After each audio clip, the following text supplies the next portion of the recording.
Yo, yo, yo, I am back once again with another movie review, man. That's right. This one is going to be for Glass Onion, which is the sequel to Knives Out. Just got back from the theater from watching it not too long ago, and I'm here to give my thoughts, man. This was one of the films that I was definitely looking forward to because I loved the first movie, Knives Out. That was a movie that caught me by surprise. When I watched it in the theater back in 2019, I was just like, yo, this shit is dope, man. And I was definitely looking forward to the sequel, man. I was definitely looking forward to see what Ryan Johnson had cooked up with this one. You know what I mean? As far as like the murder mystery aspect goes. So the movie's out. Like I said, saw it not too long ago, and yeah, I got quite a few things to say about this one, man. And oh boy, but this movie is not a bad movie. You know, it had a lot of good things going for it, man. It had a good set of cast of characters. It had a nice, decent premise. It had a nice setup. The mystery was there. Like I said, everything was going right. Until you get to a certain point of the movie to where the movie just decides to crash and burn itself. And then in the end, you're just like, what the hell, man? This movie had potential to be a really solid film, but the movie decides to reveal itself in a way to where you're just like what's going on? Like, the movie has a lot of layers to it. It has a lot of nice little complexities, especially with the characters. It has a nice, like I said, it has a nice set of layers to it. You know, each character has their own motivations. They have their own little backstory as far as like how they connect to a certain character and what that character means to them as far as like how they could benefit from that particular character. And, you know, when a certain character dies, you're just like, okay, I know this character, you know, is connected to this character in a particular way. So he may have done it because he has this to gain from that. You know what I mean? It had the setup, but when you decide to set up something and then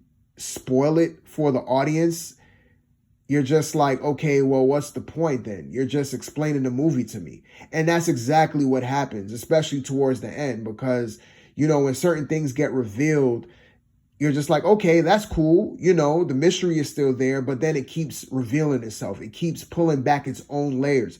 And then in the end of the movie, you're just like, okay, well, all the layers got peeled. Everything is laid out on the table. So where is the, like, you know, you spoiled it for me. Like, you explained everything to me. Like I was a child or something. Like, you didn't leave any mystery. You didn't leave any mystique. You didn't leave any, like, okay, let the audience think for themselves. You didn't leave any kind of like curiosity. You just decided to just explain the whole movie to us, all in the greater end of the movie. And then you're just left like, well, okay, like, it was kind of pointless, you know, at that point. You know what I mean? Because when the culprit gets revealed, you're just like, well, yeah, it's obvious at this point. You know what I mean? It's not really a big secret, you know, because you already told us.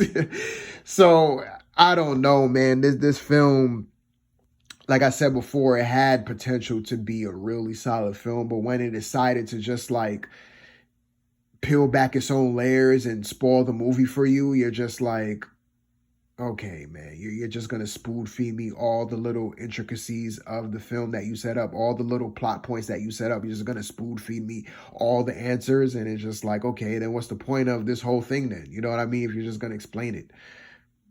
You got to leave some mystery. You know, you got to leave some mystique. You got to leave some room for curiosity. But you just decide to just tell it all.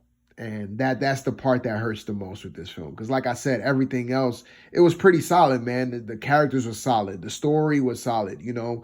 The mystery, you know, the premise, everything was going right for it. And then, you know, I know I keep repeating this and beating you over the head with this, but, you know, just over-explaining stuff, man. Just the exposition. It was just And it just kept going. It just kept explaining. It kept explaining. It kept explaining. You're just like, what the hell is going on?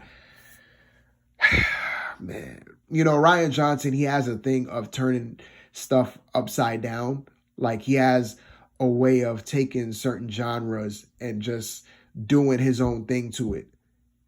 And when he does that, he thinks that it's like, you know, it's the better way. Like, you know, his way is the best way. He kind of did that with The Last Jedi, and a lot of his other movies. Like, when he tackles certain genres of films, he will use the same tropes, he will use the same beats and notes, but then, like, it comes to a certain point to where he's like, okay, now I want to do my own thing. And my own thing is the best way. And that's exactly what happens with this film. You know, he takes the whole murder mystery aspect, and yeah, it plays up like a murder mystery in the beginning, but then he decides to do his own thing and say, hey, you know what? Screw this murder mystery.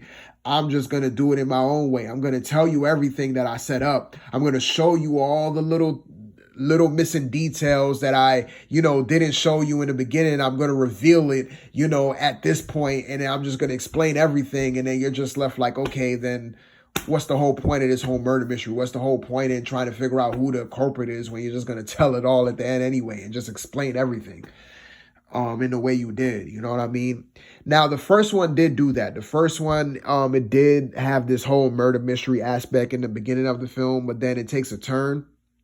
But at least with the first movie, it did leave a lot to be desired. You still was left wondering, okay, like, what's really going on here? And it did have like a huge twist towards the end that just came out of nowhere. It's just like, oh snap, I wasn't expecting that at all. So it was still interesting at the end. But with this film, they explained so much to where at the end you're just like, okay, there's nothing left to be desired. You just explained the whole movie to us.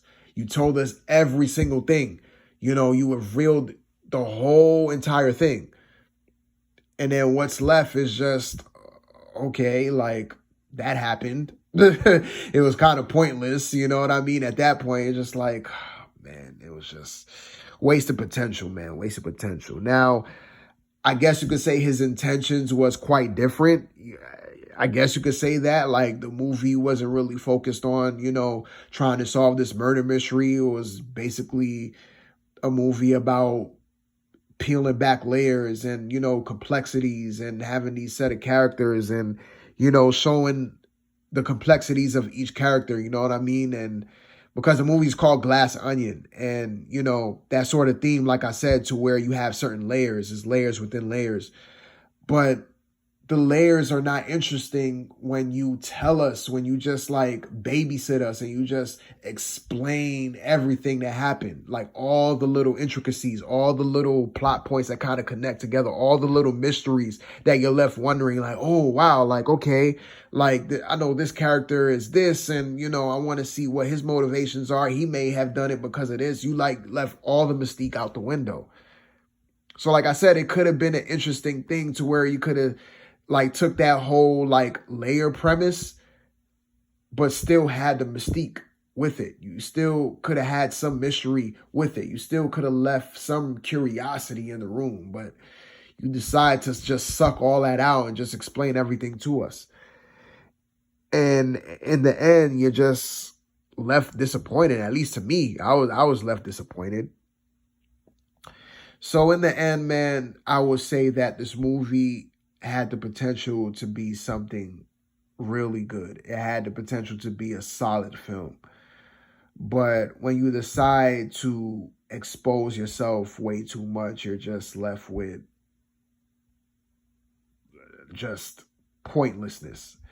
The best way I could put it, you know.